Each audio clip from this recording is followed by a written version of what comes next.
আমরা এসেছি মহেশতলা 20 নম্বর ওয়ার্ডে, শুভ্রা চক্রবর্তী ওয়ার্ডে। এখানে সাধারণ মানুষের হয়রানি হয়েছে, তাহারা প্রতিবাদ করেছে। কিছু জায়গায় জল জমেছে, তার প্রতিবাদে তারা বিক্ষোভ দেখিয়েছে।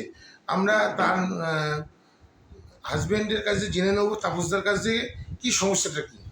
দাদা নমস্কার, আপনার কাছে চলে এসেছি মহেশতলার 20 নম্বর ওয়ার্ডে তাপসবাবুর কাছে। 20 নম্বর ওয়ার্ডে নিকাশি ব্যবস্থার জন্য একদিন আগে দেখলাম, আমি টিভিতে ফলো করলাম যে সাধারণ মানুষ হয়রানি হচ্ছে, বলছে জল জমছে, তাতে সাধারণ মানুষের হয়রানি হচ্ছে, কী বলবেন? নমস্কার। 20 নম্বর ওয়ার্ডের কয়েলপাড়া অঞ্চল যে খালটা আছে তার পাশে জল জমেছে রাস্তার উপর আছে। জলটা অনেকদিন ধরেই আছে।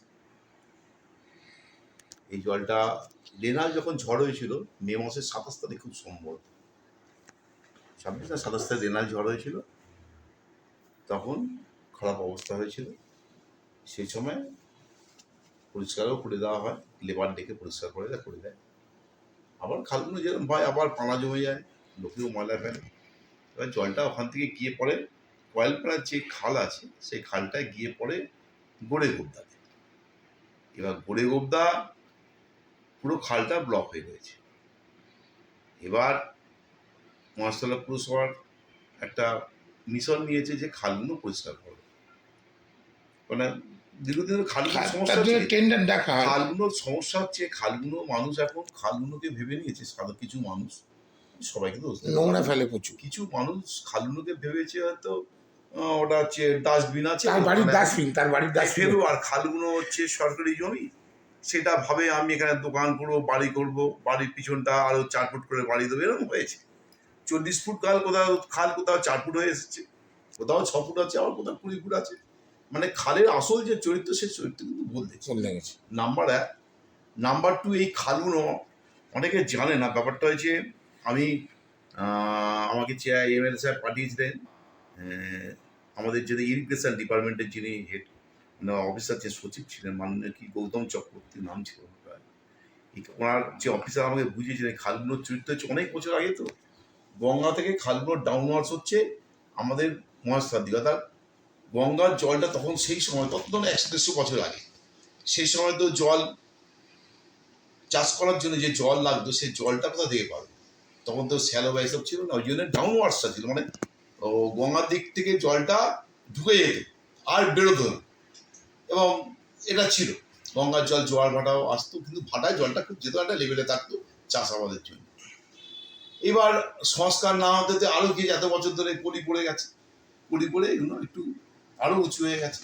এবার গঙ্গার দিকে জলটা সত্যিই যাচ্ছে সব খালে, সে বান্দমান থেকে শুরু করে, বেগরখাল থেকে শুরু করে, ওলমনিখাল থেকে শুরু করে, নাম আছে, আমি সব জানি মুখস্থ। নীলমণিখাল থেকে শুরু করে, গড়ে উবদা খাল থেকে শুরু করে, সরস্বতী খাল থেকে শুরু করে, চোরেমারা খাল থেকে শুরু করে, সারা মহেশতলা, মিরপুর খাল থেকে শুরু করে। যেমন মিরপুর খালের চরিত্র, হচ্ছে বাটানগরে, যেটা হচ্ছে 26 নম্বর ওয়ার্ড থেকে শুরু হয়েছে, ও ডাউনওয়ার্স হচ্ছে চড়িয়ালে চলে গেছে।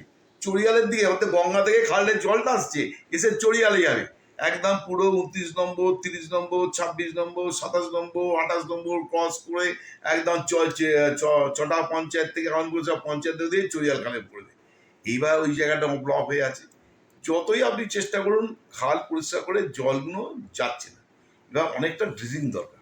এই ড্রেজিং করতে গেলে অনেক খরচাও আছে, লক্ষ লক্ষ টাকা খরচা আছে। সে ড্রেজিং করে করতে হবে, আর যে মানুষগুলো কাজগুলো এনক্লোজ করে আছে, সেই এনক্লোজটাও ফিল করতে হবে, মানুষকে বুঝতে হবে। জল জমছে, জল তো অনেক কারণে জমছে। 1 নম্বর জমছে হচ্ছে, আগে অনেক জমি ছিল, তখন ঘর বাড়ি কম ছিল, নিচু জমি ছিল, সেগুলো লোক আস্তে আস্তে লোকের সংখ্যা বেড়েছে, জনসংখ্যা বেড়েছে, জমি উঁচু হয়ে গেছে, লোক বাড়িঘর করেছে, জলাগুলো সব বাড়িঘর করে নিয়েছে। জলায় আগে জল জমতো, এখন যদি বলে 20 বছর আগে তো জল জমতো, হ্যাঁ জমতো না, তখন তো জলায় গিয়ে জমতো, পুকুরে গিয়ে জমতো, খালে গিয়ে জমতো। এখন তো পুকুরও সব বুঝিয়ে দিচ্ছে, সবাই বলছে আমার এটা বাথরুম, পুকুর যাচ্ছে। হ্যাঁ, নিচু জমি বুঝিয়ে দিচ্ছে, জলটা নিচু জমি, যেটা জলাগুলো বিক্রি হয়ে গেছে, যারা সব জমি বিক্রি করে দিয়েছে, বিক্রি করে সেখানে বাড়ি হচ্ছে, তারা উঁচু করে সেই জলটা যাবে কোথায়? এবং মানুষও হয়েছে, যারা জমি বিক্রি করেছে বা যারা কিনেছে, অন্তত জল নিকাশির জন্য অন্তত 2 ফুট থেকে 3 ফুট জায়গা দরকার আছে। জল তো উপর দিয়ে যায় না, জল যাবে তো নিচে দিয়ে, কোনো মানুষ কিন্তু 2 ফুট 3 ফুট সবাই হচ্ছে রাস্তার মধ্যিখান দিয়ে ড্রেন করো। আরে রাস্তার মধ্যিখান দিয়ে ড্রেন করা, যারা ড্রেন বিশেষজ্ঞ, যারা এইসব নিষ্কাশন বিশেষজ্ঞ তারা জানে রাস্তার মধ্যিখান দিয়ে 6 ফুট রাস্তার মধ্যিখান দিয়ে ড্রেন করা কি সমস্যা কি আছে, এটা বিশ্বকাপ জানে। শুধু আমাদের লোক বলে আমরা জনপ্রতিনিধি, আমরা রাজনীতি করি, আমাদের মানুষের কথা শুনতে হয়। মানুষ বলছে এই রাস্তার মধ্যে দিয়ে কেন ড্রেন হচ্ছে না। আরে রাস্তার মধ্যিখান দিয়ে ড্রেন হলে রাস্তার চরিত্রটা কিরকম হবে, সেখান দিয়ে গাড়ি যাবে, সেটা ভেঙে পড়ে অনেক রকম ব্যাপার, গিয়ে সেই ড্রেনের জলটা কোথায় যাবে, এবার লেভেলটা কোথায় আছে, এটা না জেনে লোক বলে দেয়। সব এখানেও জমেছে, মানুষের জল পায়ে লাগছে, কষ্ট হচ্ছে। কষ্ট হলে মানুষ লড়াই আন্দোলন করবে, গণতান্ত্রিক পদ্ধতিতে করছে, বন্ধ করে রেখেছে। কাউন্সিলরের কাছে কারা এসেছিল, বলেছে যে বন্ধ করাটা যদি মনে হয় জল নিকাশি ব্যবস্থার সমাধান হবে, তাহলে তো এটা সমাধান না, আমায় কাজ করতে হবে। যেটা কাজ আগামী হয়তো দিনে হয়ে গেছে, পুরসভাতেই করেছে, গড়িগোবদা খালটা ড্রেজিং হবে, পরিষ্কার হবে ভালো করে। গড়িগোবদা খালে জলটা যতক্ষণ না গিয়ে পৌঁছে যায় কয়েলপাড়া থেকে, ততক্ষণ কয়েলপাড়ার জল নামবে না, ভাগার জল নামবে না। নামতে যাই তো, আমি তো আমার কাছে তো এগুলো মুখস্থ, এগুলো হাতের তালুর মতো। হাতের মহেশতলার অনেকটা জায়গা আমার হাতের তালুর মতো, বিধানসভা কোথায় কোথায় জল জমে হাতের তালুর মতো, সব পার্টি জল জমে আছে, আমি বলছি না। কোনো জায়গায় করছে, আন্দোলন করুক, রাস্তা বন্ধ করে দিয়েছে, রাস্তায় জল জমছে, মানুষের কষ্ট হচ্ছে, অবশ্যই আমিও আন্দোলনের লোক, অবশ্যই আন্দোলন করবো, কিন্তু কাজটা আমার করতে হবে। আন্দোলন করলে না, কাজটা করতে হবে। কাজটা আমরা করি এবং খালটা আমরাই পরিষ্কার করাবো এবং এই জলটা আমরাই নামাবো, সময় সাপেক্ষ, আমরাই নামাবো। কিন্তু তার জন্য এবং জলের লেভেল শুধু ওই নয়, অনেকে মানে যারা বিশেষজ্ঞ নদী বিশেষজ্ঞ তারা জানে গঙ্গার জলস্তর উঠে গেছে। ছোটবেলায় গঙ্গা আমরা সাঁতে পারতাম, ভাটায় জল নেমে যেত, জোয়ারে জল উঁচু থাকতো। এখন ভাটায় যা আর জোয়ারও তাই একই, অর্থাৎ জলটা তো উঁচু থেকে নিচে পড়বে, পড়ে উঠে গেছে। জলের নিয়ম হচ্ছে উপর থেকে নিচে যায়, তো সেখানে জলস্তর বেড়ে গেছে। ধরুন আমার যদি আকাশ থেকে মানুষ নিজের দোকান নিজে আথুর দিয়ে ভেঙেছে, নিজেকে আন্দোলন করতে হয়, নিজেকে কষ্ট দিতে হয়, অন্য কাউকে নয়। আন্দোলন হচ্ছে নিজেকে কষ্ট দিতে হবে। মমতা যেটা নিজে অনুসরণ করে কষ্ট হয়ে শরীর খারাপ হয়েছে, তবে লড়াইয়ের সফলে আজ মমতা মুখ্যমন্ত্রী, অন্যকে কষ্ট দেয়নি। আমরা সেই সময় গেছি, সেই ওখানে গেছি, সিঙ্গুরে গেছি, সারা রাত ছিলাম, মমতার সঙ্গে সারা রাত ছিলাম, আমরা ধর্মতলায় সারা রাত ছিলাম। সুতরাং আন্দোলন নিজেকে কষ্ট দিতে হয়, অন্যকে নয়। আমি রাস্তা বন্ধ করে করে মানুষকে কষ্ট দিলাম, কিন্তু আমি কষ্ট পেলাম না, আমি রাস্তা মাঝ দিয়ে গিয়ে বাইরে গিয়ে ঘুমোচ্ছি, তাই লাভটা কি হলো? সেই জায়গায় তাদের বলবো, আবেদন করব। আমি ডেকেছিলাম, তারা আসেনি। শোন, কাউন্সিলর তো সমস্ত কিছু নাও জানতে পারে, তার পক্ষে সম্ভব না। আমি আজ 42-43 বছর রাজনীতি করছি, আমার পক্ষে জানা সম্ভব। উনি তার গৃহবধূ ছিলেন, উনি দাঁড়িয়েছেন, এবং আস্তে আস্তে শিখবেন, যখন যাবেন তখন নিশ্চয়ই। সুতরাং আমি ডেকেছিলাম, তারা আসেনি। এলেন তাদের আপনার এলাকাবাসী ও সাধারণ মানুষের উদ্দেশ্যে কি বলতে চান, যে লাস্ট কি বলতে চান, যে তারা সাধারণ মানুষ যদি ভালো থাকে, সবাই ভালো থাকে, সুখে থাকবে, এটাই আমরা চাই। এবং মানুষের যাতে কষ্ট নয়, এটাই চাইছি। এবং আপনারা যদি দেখেন, পুরো আমার 20 নম্বর ওয়ার্ডে ধরুন 4,000 থেকে 4200 হাউস হোল্ড আছে।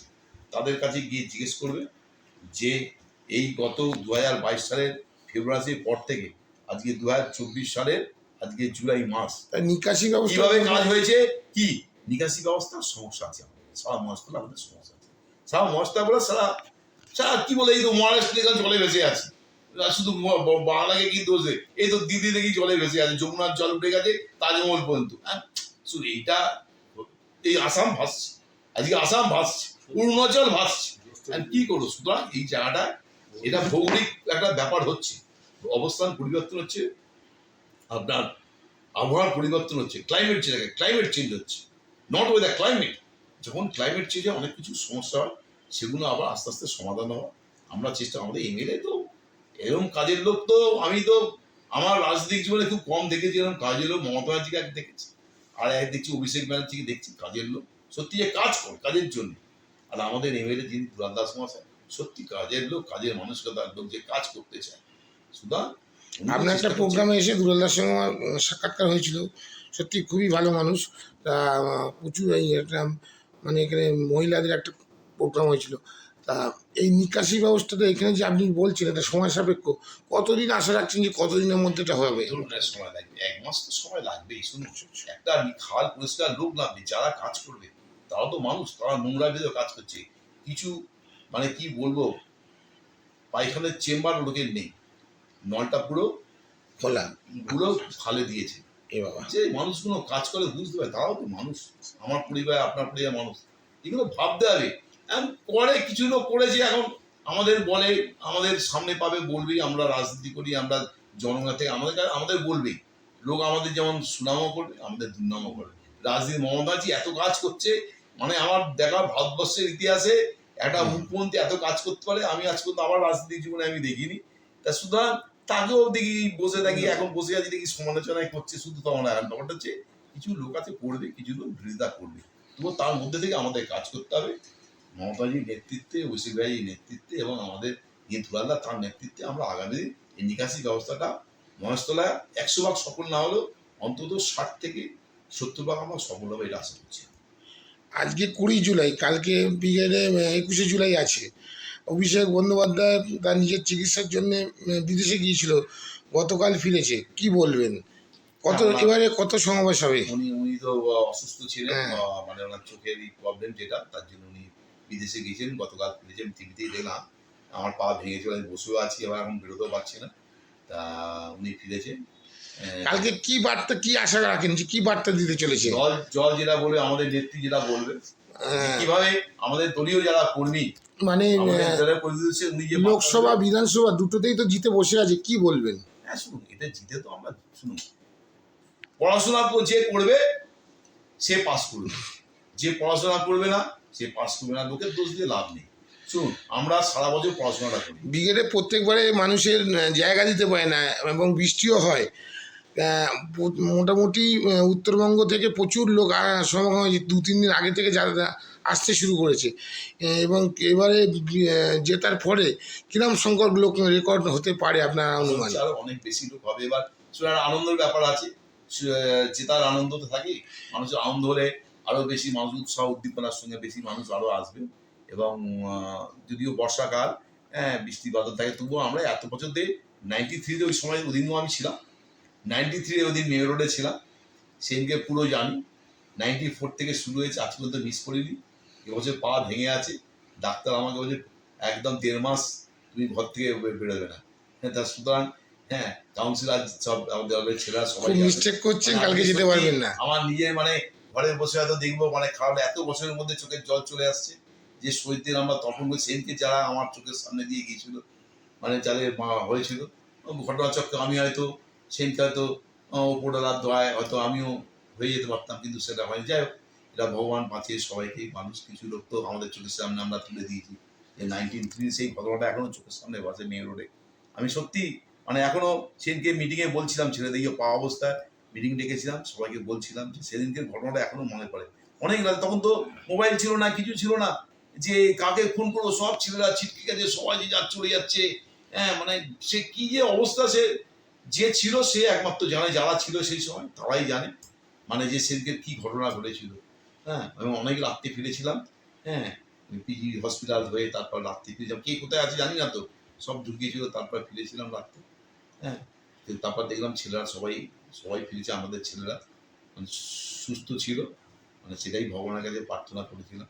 না সত্যি আজ পর্যন্ত এখন পর্যন্ত তাদের ভুলতে পারে না। মমতা ব্যানার্জি কাছে এটা শেখার বিষয়, অনেকে জানে না। আচ্ছা, বিরোধীরা একটা কথা বলি, 1993 সালে কোনো যায় না, মমতা ব্যানার্জি কোন ব্যাংকে অ্যাকাউন্ট করেছিল জানি, শহীদদের পরিবারের জন্য একটা ব্যাংকে অ্যাকাউন্ট করেছিল। স্কুলের ছেলেমেয়েরা টিফিনে